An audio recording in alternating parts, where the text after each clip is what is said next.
Like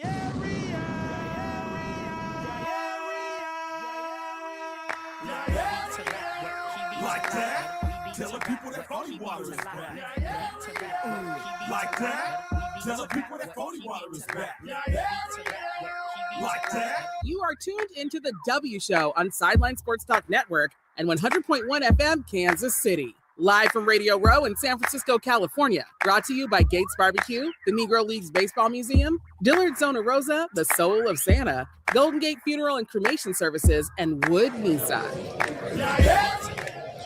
All right, we're back here live on Radio Row, and it's the end of the day. Someone said it's time to go have a cocktail or a margarita. It is happy hour. Yeah. It's happy hour. I don't know what day it is, but I know it's time to drink.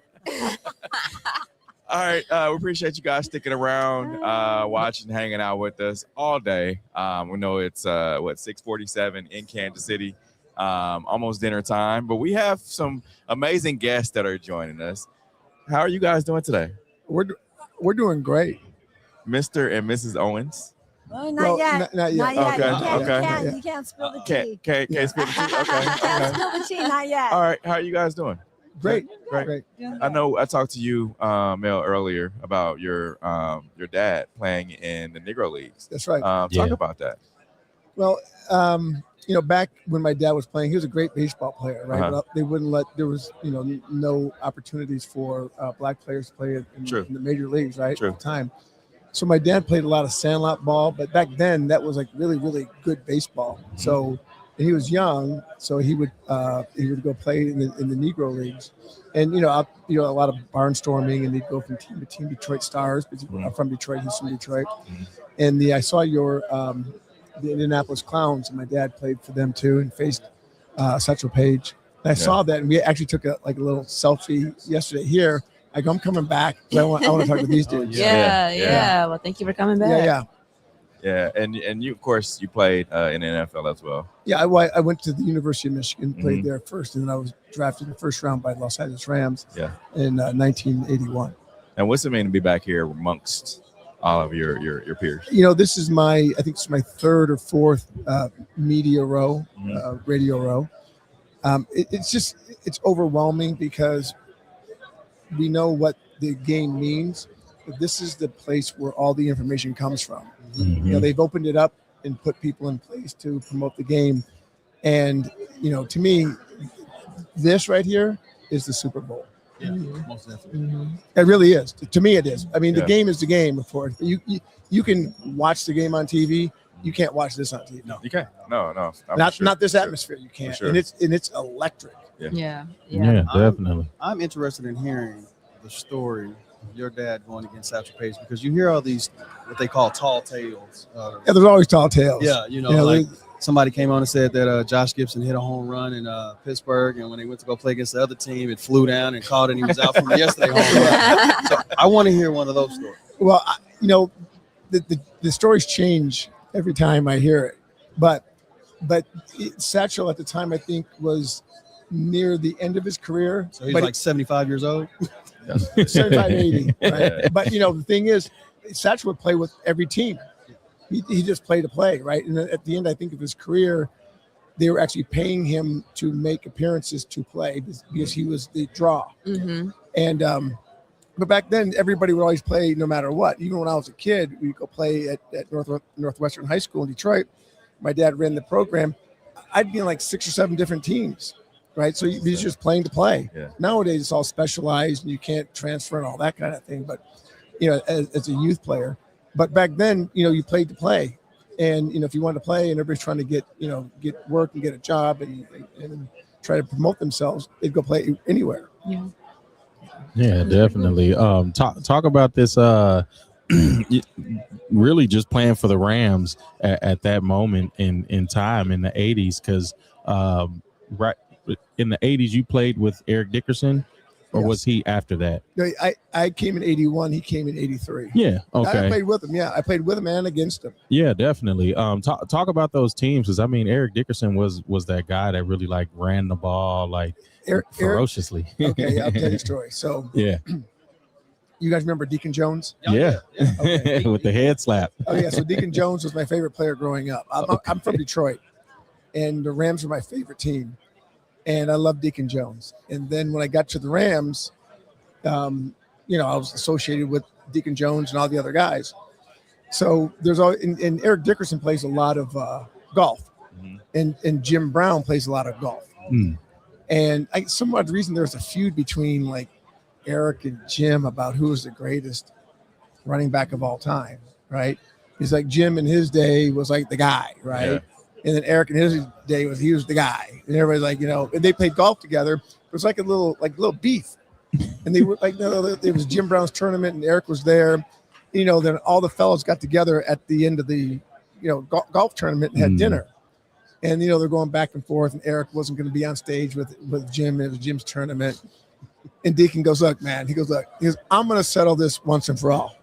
Deacon was a big dude and he was loud and, a couple cocktails. And he gets up on stage. I'm going to end this shit right now. I'm ending the feud. I'm going to tell you exactly who the greatest running back of all time was. Everybody goes, well, who was it? He goes, anytime you got 11 white dudes running after you and you can get away from them, you're the greatest of all time. He goes, it's Jim Brown. Yeah. Okay, so that's Deacon Jones, right? So, and I play with Eric, but Eric is the greatest of all time. So I played against Barry Sanders, Walter Payton, Emmitt Smith, and then I played against Eric too. I played with him and against him. By far, Eric is the greatest running back of all time. Now, had we kept him, because we had a great line too, he would have put the record so far out there, it could never have been broken.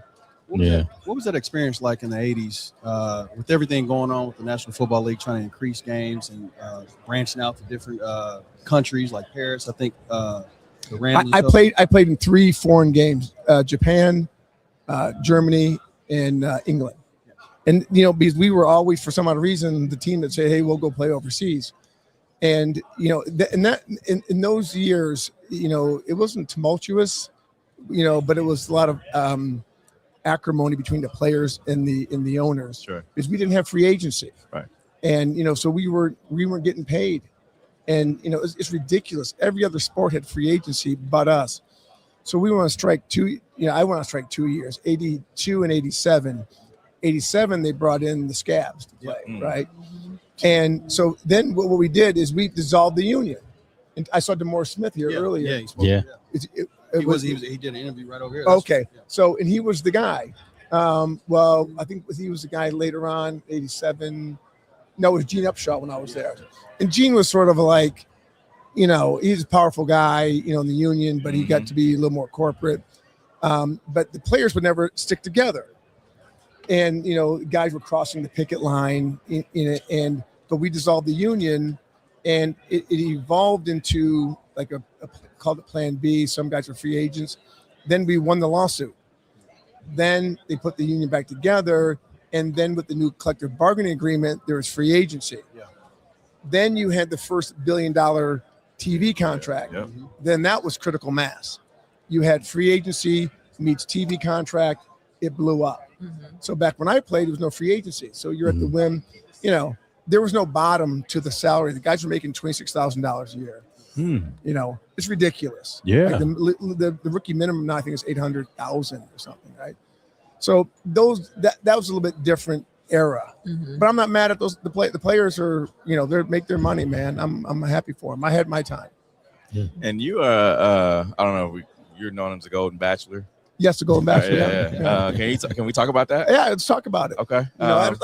You can talk about me because I'm an NFL player, Ram player. That's who I am now. Yeah, and being on the Golden Bachelor, let's talk about that.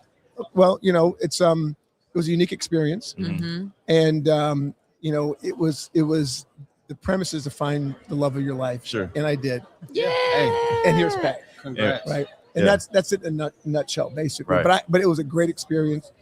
ABC, Warner Brothers, two great companies, and they treated us well, and the program was perfect. And Peg, talk about winning that. Yeah, the experience. The experience. Yeah. And I went into it with an open heart and an open mind. I really didn't think it was going to work.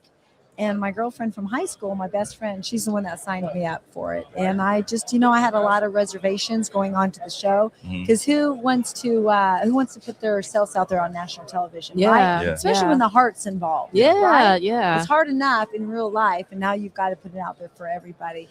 I was myself, you guys. I was authentic, and I just, if it was going to work, it was going to work. Yeah. If it wasn't, Yeah. it wasn't going to, especially in our 60s. Yeah. We've been married. We've You're had the 60? kids. See, that's why. Yeah. It's hot though for 60, right? 62. Yeah. 62.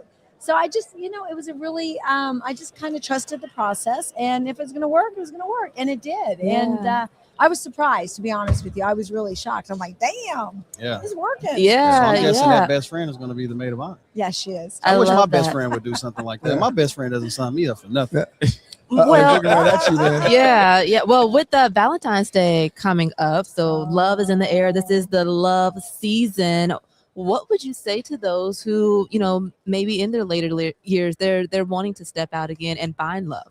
Have the courage to do it, because as you get older, I think a lot of that nuance of that young love and that excitement, I think it leaves us as we get older, It because we does. get comfortable, and we're like, oh, we lose the faith. We really do. So I say to everybody, have hope and have the courage, and just put yourself out there, no Yeah. matter what, Yeah. Yeah. and you never know what's going to You happen. never know. I told her, I go, when you enter my world, it's crazy. Yeah. Right. I go, these are some of the things that, I want to take you and experience, because it's my life. Right. Sure. And, thank God I'm not playing anymore. We can just come and just enjoy it and enjoy Yeah. all the festivities and Yeah. see how behind the scenes things are. Yeah, that's pretty cool. We greatly appreciate you giving us some of your time. Oh, well, the thing is, I told you, we sat here yesterday and did a selfie just by ourselves. Right? Oh, yeah. And posted it. Right. We So it's did. going viral because, just us sitting here. Oh, really? And then I go, Okay. I saw the Kansas City Monarchs, because I know the Hall of Fame. I Yeah. haven't been there, but I know Yeah. about it, right? Okay. So I kept on. I go, man, I'm coming back to talk to these dudes. Yeah. I want to be on the show. Yeah. Let's Yeah. take another selfie. Yeah, we gotta take Let's- another Yeah. selfie now. Yeah. Yeah. Yeah. Right, you will, you guys, like, Yes. definitely, for Okay. sure. And when you do come to Kansas City, we get you some Gates barbecue and go to the Negro League. Yes. Yeah. How about that? So, someone said there's barbecue like right around the corner from each other. There's Gates and there's another Yeah. one. Yeah. Arthur Bryant, Right, yeah. right down the street. Yeah. Right on Yeah, Brooklyn. yeah. All we care about is Gates. It's though. Gates. Gates. Yeah, Gates is the place to go. I'm coming for sure because I went to the Cooperstown Hall of Fame with my dad. I never got to the one in Kansas City. Oh, Yeah. But I'm coming though. Yeah, we'll definitely get you connected with the president of the Negro League, Yeah, Mr. Mr. Bob Bob Kendrick, Kendrick. and Yeah. then we can do a tour and then get some Gates. That'd be great. Yeah. That'd be really Yeah. great. Thanks for having us. Of Thank you very course. much Sure. for having us. This is the W Show. We'll be back here with one more guest of the day, and we'll The be guy's back. still busy, huh? Yeah. Can we get a photo? The views and opinions expressed on the W Radio Show by the host, co-host, guests, and call-in listeners are solely the opinions and responsibility of the original source who expressed them. They do not represent the opinions of the W Show, 100.1 FM, One Kansas City Radio, Sideline Sports Talk, Dean Wall Street Foundations, or affiliates.